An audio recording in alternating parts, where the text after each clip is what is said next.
Hello. আসসালামু আলাইকুম। ওয়ালাইকুম আসসালাম। হ্যাঁ, রাজ্জাক সাহেব বলছিলেন? হ্যাঁ। হ্যাঁ, আমি বলছিলাম হচ্ছে সাংবাদিক আমিনুল ইসলাম। জি ভাই। হ্যাঁ, আমি গত ২ দিন আগে লাউচাপড়া বনফুলে গিয়েছিলাম। আমাদের কিছু অভিযোগ ছিল যে লাউচাপড়া বনফুলে অসামাজিক কার্যক্রম হয়। রাতে মেয়ে নিয়ে আসে, আয় বিক্রি করা হয়, ভাড়া দেওয়া হয়, রুম ভাড়া দেয়। পরবর্তীতে সেই প্রেক্ষিতে আমরা গিয়েছিলাম। হ্যাঁ, যাওয়ার এলাকা পর ওই লোকগুলা কেনা দিছে, লোকগুলার নাম কোন দি? আগে আমার কথা শুনলেন, আগে শেষ করি আগে। তারপরে আমরা যখন গিয়েছি সেখানে যাওয়ার পরে দেখেছি যে কম্বল এবং কি আমরা কিছু ভিডিও নিয়ে আসছি, ফুটেজ, এবং কি সেক্ষেত্রে বলছে যে আপনি নাকি অনুমতি দিয়েছেন ওইখানে থাকা যাবে।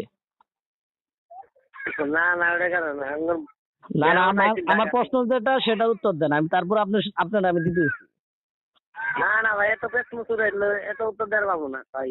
উত্তর তোমার দিতে মেহমান পারবো। আয় কেলেঙ্কারে বউ আছে নু, কোনো তো কোনো কেলেঙ্কার নাই। এই মালিক বিপদে আছে, মুসলিম ভাড়াই দেয় না। টোটালি একদিন টোটাল বন্ধ করে দিতেছি। ইন টোটাল চাইলে আমরা ভাড়া দেওয়া যাবো না। না না, আমি পেস মজুরের কোনো প্রশ্ন আপনাকে করি নাই, সহজ প্রশ্ন করছি। সেটা হচ্ছে কোনটা যে তাইলে ভাই অভিযোগ। শুনেন, হ্যালো, শুনুন আমি বলি। আমি আমার ঢাকা থেকে মেহমান আসলো 4 থেকে 5 জন ব্যাংকের। পরে হ্যাঁ, কই মহিলা নিয়ে মনে করি পরিষ্কার হাতে করাইছি। হুম, এক রাত খালি থাকি গেছে গা। আচ্ছা, এখানে তাইলে তো কিন্তু আমি মেয়ে মানুষের কাহিনী আছে, মেয়ে নিয়ে আইলেই হবো। শোনেন আমি বুঝছেন? বলি। এলে উল্টা পাল্টা এখানে কথা আপনি যে কেডা আনে শোনেন, কই? আপনি যে কথা ওই বলছেন লোকগুলোর আর নাম আপনি কত দিয়ে শোনেন কেডা আমি দিচ্ছে? বলি। আপনি যে কথা বলছেন ওই যে আপনার স্টাফ যে কথা বলছে ওখানে যে দেখাশোনা করে, হ্যাঁ, এই এই কথার মধ্যে কোনো মিল ওই নাই। কাছে মাগি ভাড়া দেওয়ার কাছে। না না, আমার কথা শুনেন। সে যেটা বলছে আর আপনি যেটা বলতেছেন এটা কিন্তু আট দিন তফাৎ। আপনি বলতেছেন যে আপনাদের ওই যে মালিক পক্ষ থেকে আসছিল, লোক আসছিল ঢাকা থেকে, চেয়ারম্যান বলছে, তাই না? কিন্তু সে সে কিন্তু এটা বলে নাই। আপনি তার কাছ থেকে শুনেন সে কি বলছে, ঠিক আছে? মানে বিকালে আসি, বিদ্যাবাড়া আসি যদি কথা কমুনি তাই হোক। আপনার বাসা কোথায়? কামালপুরি। আচ্ছা, ঠিক আছে, আমি বিকালে যাইতে পারবো না। আর না ওই বাইঞ্চি যদি মনে করেন কাম তো কাম করি মনে করেন এরা মানুষ করি যদি মনে করেন আঙ্গুর উড়ে বেড়ে হবো এখন আঙ্গুর মালিক এখন কি বলছে আপনাদের নিজে বুঝেন না আসলে। এই যে এখন যেটা বলছেন সেটা হচ্ছে রাইট কথা। আমার কথা হচ্ছে আমি কিন্তু আপনাকে দোষ দিতেছি এমন না, মানে আপনার কথা বলছে যে আপনি নাকি অনুমতি দিয়েছিলেন, সেক্ষেত্রে আমি আপনাকে বলতেছি মানে আমাদের যে না না বললে বললে বুঝেন না মালিক বিপদে নিজেরাও তো পায়ের তলে মারি নাই আমি বুঝেন না যাই দিলে তো ওইটাই মাথা বেটি নিয়ে আনাগে আমরা তো বিপদে বললে শুনেন, বুঝেন না। আমরা কারো কথা মাথা পাতি আমরা নিচ্ছি না। আমরা সে আমারে বলছে, আমি তার কাছ থেকে ফোন নাম্বারও নিয়েছি যে তাহলে তার ফোন নাম্বারটা দেন, আমি তার হ্যাঁ সাথে হ্যাঁ কথা বলবো। হ্যাঁ, কি সেক্ষেত্রে আপনাকে কইছিলেন ফোন না? দিয়েছি। এখন এই কারণে আপনাকে ফোন দিয়েছিলাম সেদিন, কিন্তু আপনি ফোন ধরেন নাই, হ্যাঁ, ব্যাগও করেন নাই। পরবর্তীতে আজকে আবার দিয়ে এলাম। ও বলে ওই কি কইছে ওই দিন আসলে?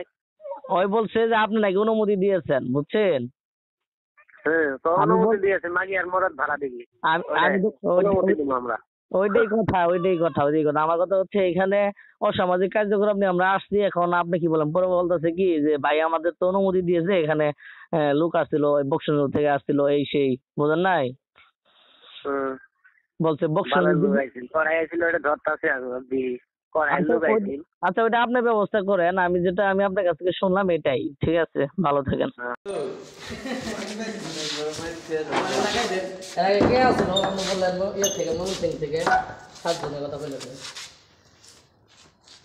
মানে থাকতে থাকতে কে থাকছে এখানে ওই ইয়ার ফার্মেসির কোন ফার্মেসি নাম দীপু না দীপুই তো কোন ফার্মেসি একটা আছে না ওই আর হাসপাতালের সামনে দোকান মানে হেরায় থাকছে এখানে আপনি ওই অনুমতি কার কাছ থেকে নিয়েছে আমি নিছি আমার মালিকের থেকে।